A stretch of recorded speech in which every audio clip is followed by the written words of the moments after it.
예, 안녕하십니까. 중도 중에 가장 고퀄 채널 정치 읽어주는 남자 이내훈입니다. 최근에 제가 바빠가지고 당내 그 여러 가지 문제가 있었잖아요. 그리고 제가 또 윤리위원회 또 최고를 신고를 했었는데 그것도 지금 윤리위원장이 공석이 돼서 진행이 안 되고 또 뭐 그것 때문에 이내훈이 몸살이는구나. 맞습니다. 맞는 얘기고 저를 싫어하는 분들이 더 많이 생긴 것 같아요. 그래서 자숙 겸 그리고 사실은 일이 너무 많이 바빠가지고 돈은 안 되는데 바쁘기만 해가지고 아무튼 좀 못 올렸었습니다. 근데 인터넷을 보다가 사람이 혈압이 오르면은 이게 영상을 녹화하게 되는 건지 목소리를 들으시면 아시겠지만 근 일주일 동안 감기 때문에 너무 고생을 했는데 나은 상태가 아닙니다. 그래서 뭐 아무튼 그렇고요. 이게 또 인터넷을 보다가 또 혈압이 올라가지고 지금 일본 정부의 그 경제 제재가 이슈잖아요. 그래서 그에 대한 대응으로 한국 정부는 뻗대고 있는 상황이고 실제로는 어떻게 움직이는지 모르는데 국내적으로 비춰지는 모습은 뻗대고 있는 상황인 것 같고요. 경제 제재 해봐라, 우린 WTO 제소한다, 이런 식으로 뻗대고 있는 상황이고 반면에 이제 경제계에서는 이재용 삼성전자 부회장이 바로 일본으로 날아가가지고 반도체 이제 세계 핵심 소재 공급을 확보를 했다고 하죠. 그런 상황인데 지금 그 일본의 그 경제 제재에 이제 반발해서 우리나라에서도 일본 제품 불매 운동을 한다고 해요. 사실 그거 보면서 저는 그냥 별로 이거에 대해서 별로 얘기하고 싶지 않았거든요. 저도 사실 몇 주 전에 제가 일본을 갔다 왔는데 그 오토바이를 타고 갔다 왔는데 추억으로 남기려고 영상으로 편집해가지고 제 하드디스크에 저장하는 게 아니고 유튜브에다가 저장해서 올리고 있었습니다. 물론 뭐 남들도 같이 봐주고 공감해주면은 좋았겠지만은 때가 때이니만큼 조회수가 형편이 없는 상황이고 저도 그걸 남들한테 보세요라고 추천할 수도 없는 상황이고 오히려 반대로 욕을 먹을 수도 있는 상황인 것 같습니다. 근데 아무튼 지금 편집 안 하면은 나중에 편집 절대 안 하기 때문에 그냥 시간 조금 날 때마다 편집해서 올렸는데 따로 홍보는 하지 않겠습니다. 그리고 이제 일본 아무튼 일본 제품 불매 운동 중에 뭐 유니클로 그리고 일본 자동차, 일본 여행 가지 말자 뭐 이 세 가지가 지금 인터넷에서 이슈인데 그러면서 제가 답답했던 게 문재인 정부가 그 일본 경제 제재에 대해서 WTO에 제소한 기사를 봤는데 거기에 달린 댓글들을 보니까 가관입니다. 문재인 정부 외교력도 탁월하다. 좋아요가 1795개고 일본은 우리의 영원한 주적이다. 평생 불매운동 해야 한다. 좋아요 678개, 싫어요 12개. 임진왜란은 무역외란. 국민 여러분 한마음으로 나라를 구합시다. 그러니까 일본에 대한 굉장히 그 역사적인 맥락까지 더해져가지고 반일 감정이 다시 올라오고 있는데 굉장히 나이브하다고 생각하거든요. 우리나라 정부의 대응도 그렇고 일본의 경제 제재를 바라보는 인터넷으로 드러나는 네티즌들의 여론도 그렇고 굉장히 나이브하다는 생각이 들거든요.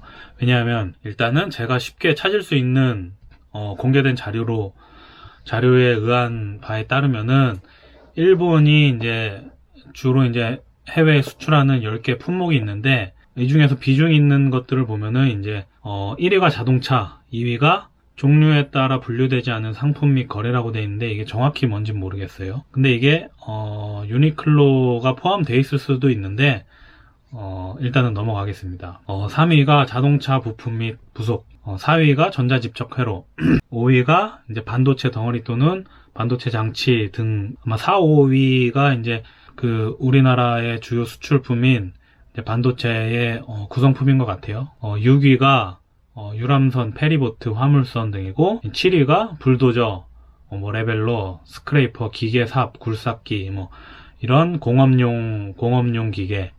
8위가 원유를 제외한 어떤 오일, 미네랄로부터 얻은 오일의 70% 이상 함유하는 조제품의 기본 성분인 오일. 그러니까 오일도 굉장히 종류가 많거든요. 자동차만 해도 굉장히 많은 종류의 오일이 있는데 그것뿐만 아니고 사실 인쇄기에 들어가는 오일이라든지 굉장히 종류가 많은데 그것도 일본에서 많이 수출을 하고 있는 것 같아요. 그리고 9번이 인쇄하는 데 사용되는 인쇄기계, 프린터, 복사기 및 팩시밀리.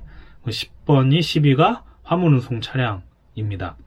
그래서 지금 우리나라에서 우리나라 그 지금 인터넷에서 유니클로 그리고 일본 차, 일본 여행 가지 말자 라고 주장하고 있는데, 제가 무역 전문가는 아니기 때문에 어떤 항목이 우리나라의 경제에 얼만큼 영향을 미치는지까지는 제가 사실 객관적으로 말씀드리고 싶지만 말씀드릴 수가 없는 지식을 갖고 있는데, 다만 제가 알고 있는 선에서 조금 얘기를 드리자면은, 인터넷에서 이제 불매운동이 일어난 유니클로, 무지도 포함되겠죠. 유니클로 무지, 그리고 일본산 자동차, 그리고 일본 여행을 규모로 따져보면은 한국 유니클로 연간 매출이 2조고, 도요타가 1.2조, 혼다가 5천억 수준입니다. 그래서 이들을 합치면 3.7조이고, 매출을 수출 수입으로 잡지는 않을 거잖아요. 일본이 그 한국에 연간 수출하는 금액이 22조라고 하는데, 그 22조 중에서 유니클로하고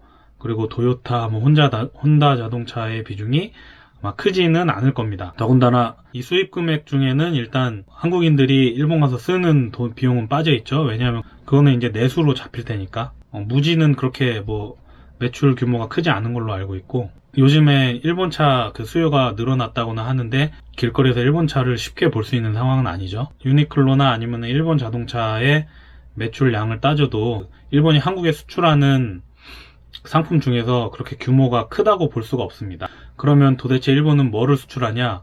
제 경험에 의거해서 말씀드릴 수는 있을 것 같아요.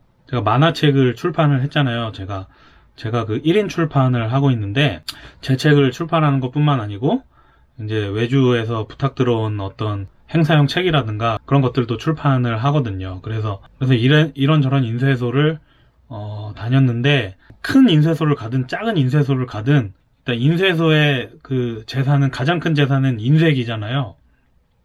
그 인쇄기가 보통 우리 복사집 가면 있는 작은 인쇄기가 아니고, 작게 잡아도 30평 공간을 가득 채울 만한 그런 인쇄기고, 크게 잡으면은 축구하는 데를 가득 채운다 그러면 조금 오버인 것 같고, 근데 아무튼 그런 공간들에 이렇게 인쇄기를 비롯해서 인쇄하고 재단하고 포장하고, 보통은 그런 기구들이, 이제 큰 데는 그런 기구들까지 가득 차 있는데, 가서 보면은 다 일본 제품이거든요. 충무로에 이제 가면은 오래된 인쇄소가 많은데, 거기는 정말 20-30년 된 인쇄기 하나로 계속 거기서 그렇게 오랜 세월을 계신 분들인데, 그 20-30년 된 인쇄기도 보면 다 일본 거예요. 일본 거고 그거를 계속 고쳤습니다. 그러니까 그게 일본 거를 쓰는 이유는 대체품이 없기 때문이죠. 국산이 제가 있는지 없는지 찾아보지는 않았는데, 그 20-30년을 넘게 써도 계속 고쳐가면서 쓸 수 있는 그 일본산 인쇄기들 때문에 국산품을 개발할래야 할 수도 없는 상황일 거고, 지금. 그러니까 우리나라 인쇄 시장은 거의 일본 부품 없이는 거의 돌아가지 않는다라고 저는 알고 있고요. 일반 사람들이 많이 사는 카메라만 해도 용산이나 남대문의 카메라 시장을 가보면은 일단 눈에 보이는 게 전부 다 일본 제품이잖아요. 만약에 일본 제품을 안 쓴다 하면은 삼성 카메라를 쓰거나 아니면은 라이카를 써야 되는 상황인 건데, 아시다시피 가성비도 맞지도 않고, 때문에 단순히 제가 아는 그냥 인쇄기와 카메라 두 가지만 하더라도 일본산이 없다? 그러면 산업 자체가 제가 봤을 때 마비가 되거든요. 일본산 부품 조달이 안 되면 쉽게 대체재를 구하거나 개발을 할 수 있는 상황이 아니란 거는 너무도 쉽게 추측이 가능한 결론이고요. 이제 그 산업에 종사하는 인쇄업과 사진업, 그리고 촬영업에 종사하는 그 수많은 인력과 산업이 마비가 된다고 생각을 하면은, 그러니까 일본산 부품에 대한 한국 산업 의존도가 단순히 그냥 불매 운동을 한다고 해서 일본에 경각심을 줄 수 있는 상황이 아니고, 오히려 정말 일본이 마음 먹고 수출 규제를 하면은 일본 산업에도 타격이 있겠죠. 수출량이 줄어드니까. 지금 일본 아베 지지율이 7% 떨어져서 47%인가요? 그렇게까지 됐다고 하는데, 일본 내수적으로도 타격이 있겠지만은 진짜 타격이 있는 거는 우리나라는 산업 자체가 돌아가지 않는 상황으로 저는 추측이 되고요. 이번에 그 일본이 경제 제재를, 무역 규제를 발표를 하자마자 이재용 삼성전자 부회장이 그 대통령과의 간담회보다 먼저 일본으로 날아갔잖아요. 저는 상대적 비교의 서술을 떠나서 그게 현실을 가장 잘 반영을 한다고 생각하거든요. 쉽게 대체제를 찾을 수도 없고, 뭐 러시아에서 뭐 불사나 수소인가요? 뭐 그거를 일본이 공급하는 거를 우리가 공급해주겠다라고 얘기를 했대는데, 우리나라가 언제부터 러시아를 그렇게 믿었었나요? 뭐 분명히 러시아가 무언가를 제공을 해주겠다고 하면 그만큼의 그러니까 일본만큼의 어떤 정치적인 목적이 없다고 생각할 수 없거든요.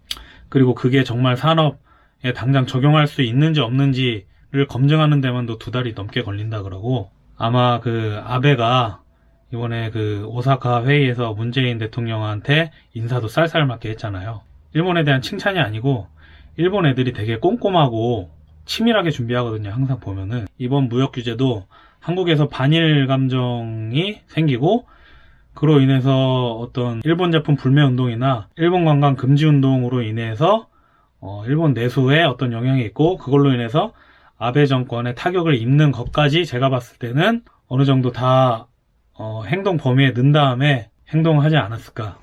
그러니까 일본이 한국에 무역 규제를 함으로 인해서 일본의 역으로 불이익이 갈 것이다 라는 지금 막 유튜브 영상들이 올라오고 있는데, 앞서 말씀드렸듯이 저는 그냥 한국의 인쇄기와 어떤 카메라 시장을 놓고 봤을 때도 한국의 어떤 기초 산업에 끼치는 일본의 기술적 영향력이 저는 결코 작지 않다. 한국 산업을 흔들 만큼 일시적으로 마비시키고 타격을 줄 수 있을 만큼의 영향력은 갖고 있다. 그리고 본인들의 불이익을 어느 정도 감수하면서까지 그런 정치적인 지금 제스처를 취한 것이고, 그렇다면 여기에 대해서 단순히 지금 불매운동을 한국 국민들이 시작을 했고, 인터넷 지금 여론을 보면은, 그러니까 문재인 정부가 일본에 대해서 WTO 제소를 하고, 조국 수석이 일본에 대한 그런 대응 보도자료를 공식 부처에서 발표하기도 전에 페이스북으로 유출을 하고, 그리고 유시민이 마치 그럴 아베 편들 사람들은 도쿄가 살아라 이런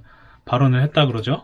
문재인 정부는 WTO에 제소하는 것 외에 어떤 일본과의 어떤 접촉 지점을 늘리기 위해서 노력을 하고 있는지 안 하고 있는지, 근데 정상적인 상황은 아닌 것 같거든요. 왜냐하면은 제가 봤을 때는 최소한 일본을 달래기 위한 노력을 해야 되고, 언론에서도 그런 모습들이 좀 비춰져야지 제가 봤을 때는 정상적이고 좀 현실적인 모습이라고 생각이 되는데, 전혀 그런 거 없이 지금은 반일 감정, 그러니까 민족주의적인 감정이죠. 과거사 문제에 대해서는 일본이 아직까지도 사죄하지 않는 상황에 대해서는 굉장히 비판적인데, 헌재에서 이제 징용 배상 판결 난 거에 대해서 일본이 어떤 보복 조치로 그런 무역 제재를 가하는 거다라는 기사를 봤는데, 헌재는 그래도 법상으로는 그 행정부와 별도로 독립된 기구잖아요. 독립된 권한을 인정해 주려는 어떤 노력의 일환이었는데, 그거에 대해서는 우리 국민들의 어떤 감정을 조금 이해해 줄 필요가 있다라고, 물론 그렇게 말하면 일본 애들이 안 듣겠죠. 프로들의 세계는 이제 결과만 놓고 딱딱 판단하는 거기 때문에 사실 그렇게 얘기를 해도 일본이 듣지는 않겠지만, 최소한 그런 제스처라도 취한다든가 소통을 하려는 노력이 있어야 되는데, 그러니까 이재용이 전화로 해결 않고 직접 일본으로 날아간 것도 문제 해결의 의지를 보여주려는 건데, 그러니까 문재인 정부에서도 그런 좀 일본이 사실 의심할 수 없게 기초과학이 강하고 우리나라 산업에 끼치는 영향력이 크니까 미리미리 소통하려는 그런 노력들이 없었다면은 지금이라도 조금 더 아베 정부와 대화를 해야 되는 게 아닐까. 물론 민주당의 정체성과 그런 거는 확고하기 때문에 바꿔라 얘기할 생각은 없는데, 아무튼 경제는 돌리고 봐야 되잖아요. 지금 소득주도 성장으로 지금 내수까지 지금 하락하고 취업률까지 지금 떨어진 마당에 일본의 어떤 무역 규제까지 이런 식으로 좀 대처하는 거는 굉장히 좀 아마추어적인 모습이 아닌가 라는 생각이 들고요. 글쎄 모르겠어요. 여기서 약하게 나가면은 이제 소득주도 성장과 또 최근에 또 200원, 250원인가요? 올라서 통과한 최저임금 논란까지 또 수면으로 다시 끄집어 올려질까 걱정스러워서, 또 언론 물타기의 어떤 일환으로 지금 이렇게 강경 대처를, 국민들의 가슴속에 남아있는 일본에 대한 그 역사적인 앙금과 어떤 그런 것들이 아직 해소되지 않았잖아요, 우리 국민들은. 그래서 그런 것들을 건드리면서 소득주도 성장, 논란을 넘어가려는 약간 그런 게 아닐까 싶을 정도로 굉장히 나이브한 대응을 보여주고 있는데, 아무튼 바른미래당에서 좀 더 일본의 그 무역 규제에 대해서 진지하게 협상할 것을 주문을 했는데, 굉장히 늦은 감도 있고 효과도 그닥 크지 않을 걸로 생각하지만은 문재인 정부가 현실적으로 좀 대응했으면 하는 바람입니다. 그러니까 딱 이번에는 일본에서 지금 취한 무역 규제는 진짜 규제가 아니고 제가 봤을 땐 경고 수준이 아닌가. 앞으로도 니네 계속 섭섭하게 하면은 우리는 우리 출혈을 감내하고라도 너희한테 불이익을 안겨줄 거야 라는 어떤 경고 수준이 아닌가 그렇게 생각을 합니다. 왜냐하면 수출 규제 지정하기로 했던 품목들에 대해서도 이재용 부회장이 일본으로 날아가니까 그 규제 해체를 하기로 했다고 한 기사를 봤거든요. 그래서 그런 거 보니까 지금은 경고 수준이고, 마찬가지로 우리나라에서 이제 일본 불매 운동을 한다고 했는데 뭐 그 영향도 아마 뭐 없을 수는 없겠지만은 어떤 아베 정부가 심각한 타격을 입을 정도의 어떤 타격은 줄 수 없는 게 지금 독자적으로 지지율이 너무 높고, 그리고 한국 관광객이 줄어든다고 뭐 일본의 관광산업이 심각한 타격을 입을 정도도 아니고, 일본이 우리나라에 파는 자동차 판매량은 굉장히 다른 나라에 비하면 미미한 수준이고, 우리나라 소비자들이 담합해서 일본 제품 불매 운동 한다 그래도 어쩔 수 없이 쓰게 되는 일본의 그 기초 부품은 뭐 대체제가 없는 상황이고 계속해서 구매를 할 수밖에 없는 상황이기 때문에, 그러니까 우리나라 그 기초과학과 기술력이 일단 일본보다 뒤처져 있는 상황에서는 소비자 불매 운동은 그냥 제가 봤을 때는 효과가 없지는 않겠지만은 일본에 주는 타격이 절대 크지 않을 걸로 저는 생각이 되고요. 그렇습니다. 감기 때문에 계속 목이 잠기네요. 그래서 아무튼 영상 봐주셔서 감사하고요. 곧 또 좋은 영상으로 다시 찾아뵙겠습니다. 감사합니다.